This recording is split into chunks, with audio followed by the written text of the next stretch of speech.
你好，歡迎返嚟，我係619，為你聲音導航。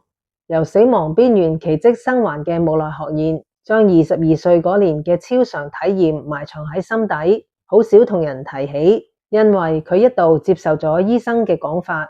醫生話呢啲全部都係腦內幻覺，好多瀕死病人都有類似嘅經歷。之後嘅30幾年，佢選擇咗一條截然不同嘅路，將全副心機投向可以觀測、可以計算、可以被科學驗證嘅浩瀚星空。1990年，木內接連發現2顆衛星，兩者都以佢嘅名命名。緊接喺1992年，38歲嘅佢重新發現一顆已經失蹤130年、全球天文界一直揾緊嘅衛星。呢個重大發現將佢嘅天文學事業推向頂峰。佢成為受人尊敬嘅衛星獵人，憑藉望遠鏡同數學方程式，一步步建立起自己嘅事業同名聲。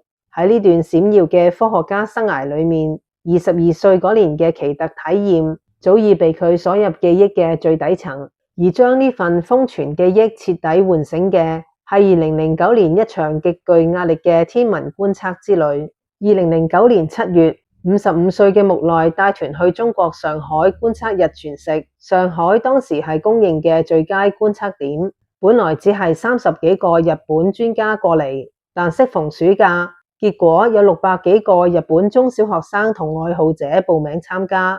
木內做團長，壓力好大。到達之後，上海一直落雨，甚至直到觀測當日，個天都仲係落雨。當時印住同木內學燕一齊嘅日全食之旅嘅旗幟喺大雨中搖擺，600幾個人着住雨褸喺度等。學生們時不時走過去問木內：老師，會天晴嘅可？令木內嘅壓力大到就嚟崩潰。尤其係當時有另一個觀測團揀咗山頂做觀測點，一般認為就算落雨，山頂都會比河邊更早天晴。又有學生走過嚟問木內老師：點解你要揀河邊呢？其實木內心裏面都只係想碰下運氣。佢憑經驗同一個未經證實嘅地球物理猜想，認為河流經過嘅地方可能會喺日全食嗰一刻出現短暫嘅撥雲見日。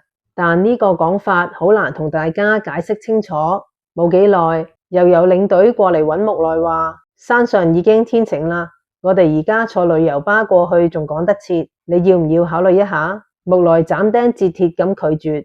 果然，正如佢所料，日全食出現嘅嗰一刻，河邊忽然天晴。木內用自己嘅堅持，為大家贏到最壯觀嘅日全食現場。當聽到大家嘅歡呼同讚賞，木內長長咁鬆咗口氣。直到呢刻，佢先至記起自己個胃已經持續絞痛咗幾日，情緒大起大落。木內喺第二日去酒店食早餐時，喺電梯入面跌低咗，胃部穿窿，暗紅色嘅血嘔到成電梯都係。等救護車嘅時候，佢覺得好凍，意識開始模糊，跟住就好似22歲嗰年一樣，意識離體。佢見到自己俾擔架抬走，嗰一刻佢再次感覺到嗰個巨大意識體逼近，但今次佢集中意念反抗，將意識投向未來。突然間，木內跳躍到一個好似未來日本嘅地方，見到啲人進入一個好似磁力共振嘅冬甩圈接受醫療。但就喺呢個時候，佢被拉返去肉身，因為醫生幫佢做緊心肺復甦。佢又醒返過嚟。今次木內患上嘅係冠狀靜脈破裂，位置喺胃嘅下方。佢被送到上海嘉興近杭州嘅一間醫院，院方表示只可以止血，冇能力做手術。住咗2個星期之後，佢再被轉送到杭州另一間醫院。手術前檢查時，木內嘅冠狀靜脈再次爆裂，失血量高達8000 cc， 木內再次死亡離體。佢由高處望住醫生、護士搶救緊自己。今次佢放鬆心情，一次又一次咁跳躍到遠古時間嘅深處。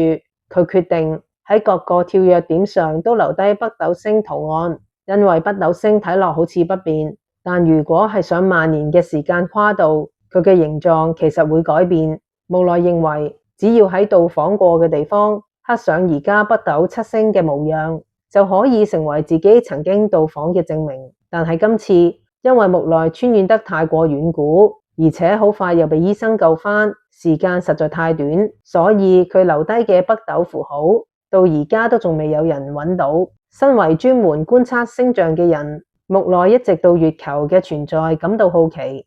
關於月球嘅形成眾說紛紜，有人話太陽系誕生之初，月球就同地球一齊誕生；有人話月球係從地球分離出去，仲有人話係一顆行星被地球重力捕捉先變成月球。到底邊一種講法先啱？佢好想親眼去睇下。木內發現喺15000年前，地球旁邊仲未有月球，當時地球嘅陸地比而家大好多，海洋只佔地球表面1/3，主要集中喺太平洋中心附近，圍繞住呢個中心海。當時嘅人類已經建立起唔少高度文明嘅據點，木內形容佢哋擁有智慧、哲學同科技，同時亦同自然共生，唔會破壞地球環境。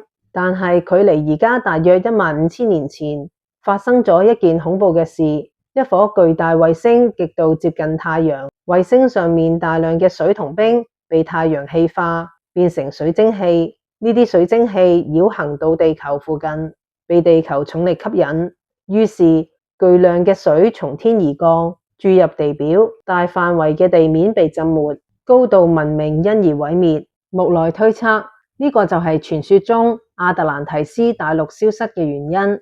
同時佢亦估計挪亞方舟同全世界各大文明嘅洪水傳說會唔會都係呢場超級洪水嘅集體記憶？根據木內嘅推論，嗰顆失水後嘅巨大衛星最終被地球重力捕捉，變成環繞地球運行嘅衛星，亦即係我哋今日所見嘅月球。而月球嘅出現令地球環境發生劇變。木內列舉咗3點相關證據。證據1：生理時鐘之謎。我哋定義嘅一日係24小時，但包括人類在內，地球上幾乎所有生物嘅生理時鐘都接近25個鐘。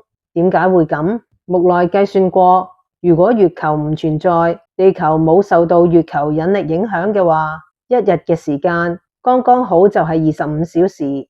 證據2：沙漠之謎。木內認為月球軌道白道對應嘅地球區域之所以多沙漠，並非偶然，因為喺月球被地球捕捉嘅過程中，有巨量嘅水同冰從天而降，岩石被砸碎，生物被移平，樹木被摧毀，原有地貌被徹底改變，從而形成咗沙漠。證據3：恐龍之謎。如果地球過去嘅質量同而家一樣，重力亦都一樣，咁曾經存在嘅巨大恐龍應該會因為自身重量而舉步維艱。以暴龍為例，依照而家地球重力推算，佢哋頂多以時速15公里行路，但化石證據顯示暴龍可以時速60公里以上追捕獵物。點解咁龐大嘅身體可以有咁快嘅速度？呢個正正顯示地球過去嘅質量比而家輕。咁點解會變重？除咗因為有大量海水增加之外，好難有其他解釋。於是木內透過計算月球可能失去嘅水量同地球增加嘅質量，得出嘅數字同佢瀕死經歷時睇到嘅景象完全一致。造成大洪水嘅元兇就係月亮，而呢個月亮就係喺大約15000年前突然出現。喺天水災變之後，木內見到包括人類在內所有生存落嚟嘅生物都開始為爭奪所剩無幾嘅食物互相殘殺，地球從此進入一個弱肉強食嘅時代。木內更見到人類喺呢個時候失去咗一種關鍵能力——心靈感應。佢認為大洪水以前嘅人類係透過粒線體互相傳達信息。佢所見到嘅古代人冇文字亦冇語言，但可以將自己嘅心意喺一瞬間同對方共享。木內估計古代人之所以可以建立起高度文明，部分原因就係歸功於呢種心靈感應能力。但當食物減少，知道食物喺邊而唔俾人知，自己先有更大機會生存。於是人類開始刻意切斷意識回路，避免同其他人共享資訊。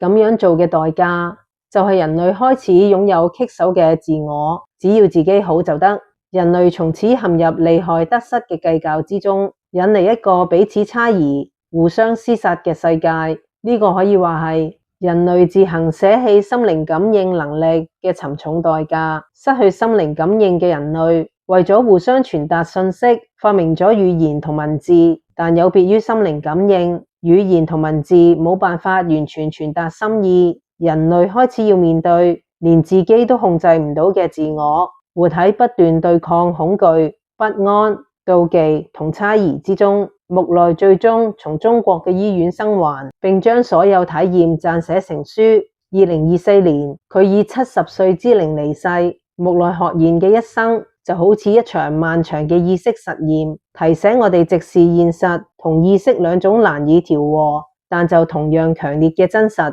佢對死後世界嘅描述，反而照亮咗生前嘅珍貴。如果意識可以超越時間，咁我哋此刻能夠用血肉之軀去感受溫度，用有限生命去選擇愛同連結，甚至去經歷脆弱同受傷。而家嘅呢個我就顯得更獨特、更不可代替。既然一切都可以延續，活在當下嘅每一刻先係最勇敢、最值得盡情投入嘅創造。